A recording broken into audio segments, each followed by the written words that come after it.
la biodiversidad, el tema hidroeléctrico, el tema de la calidad del agua, pero además hay que recordar, hay un tema de soberanía implícito, hay un tema de ejercicio real de la soberanía, más allá de los discursos, más allá de las proclamas. Esto es importante decirlo. Nos acotaba acá Marlene Sifontes, que de acuerdo a los estudios que ha hecho otro amigo investigador, un trabajador de Imparques en el Gran Sur tendría que estar, un guardaparques tendría que recorrer una superficie similar a las 22 parroquias de Caracas.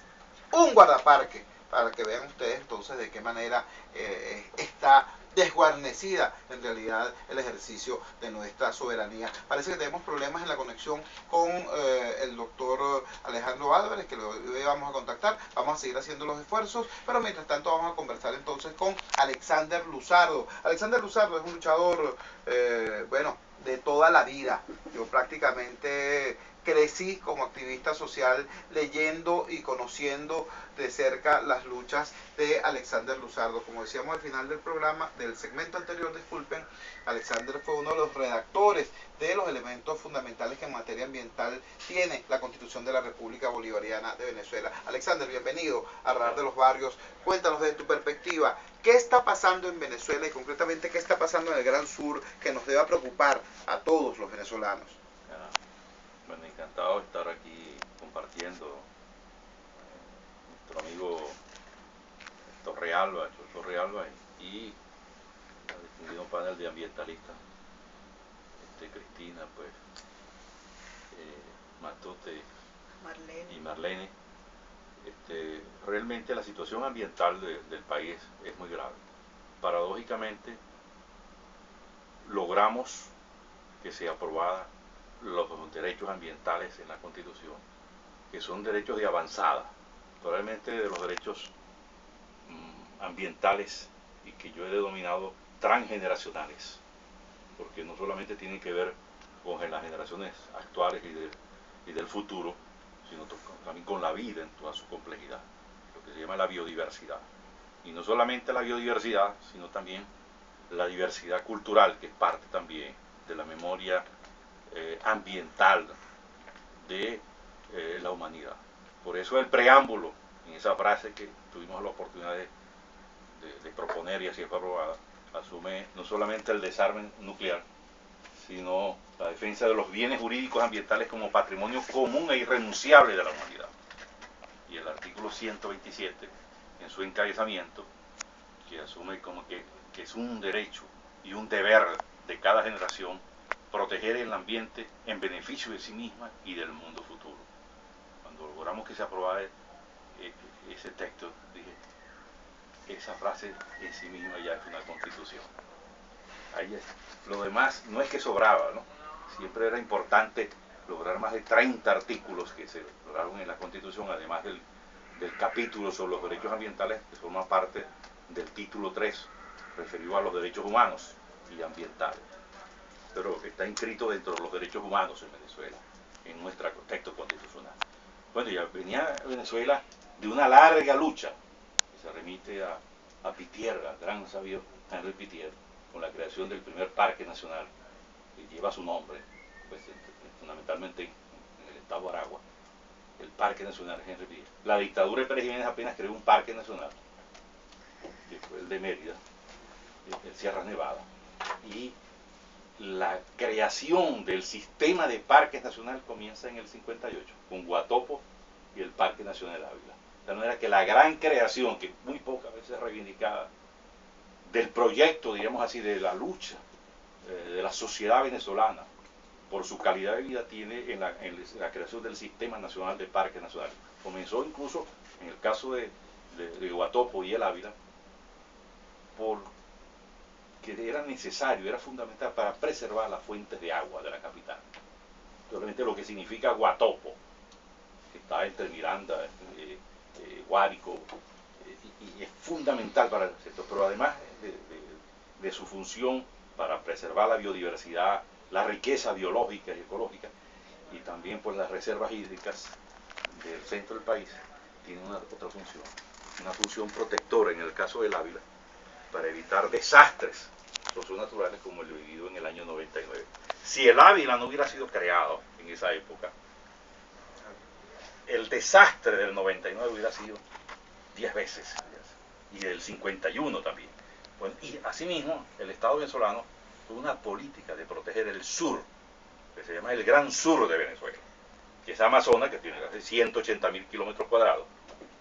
El 49% del Estado Amazonas está sometido a diversas figuras de protección, parques nacionales, entre ellas el Parima Tapirapecope, en cuyo parque tuvimos la oportunidad pues, de dirigir la elaboración del decreto en el año 90, con la gestión del ministro Enrique Colmenares Finol, y se creó el parque nacional más extenso de Venezuela, que es el Parima Tapirapecope, en la época en que estaban entrando los garimpeiros.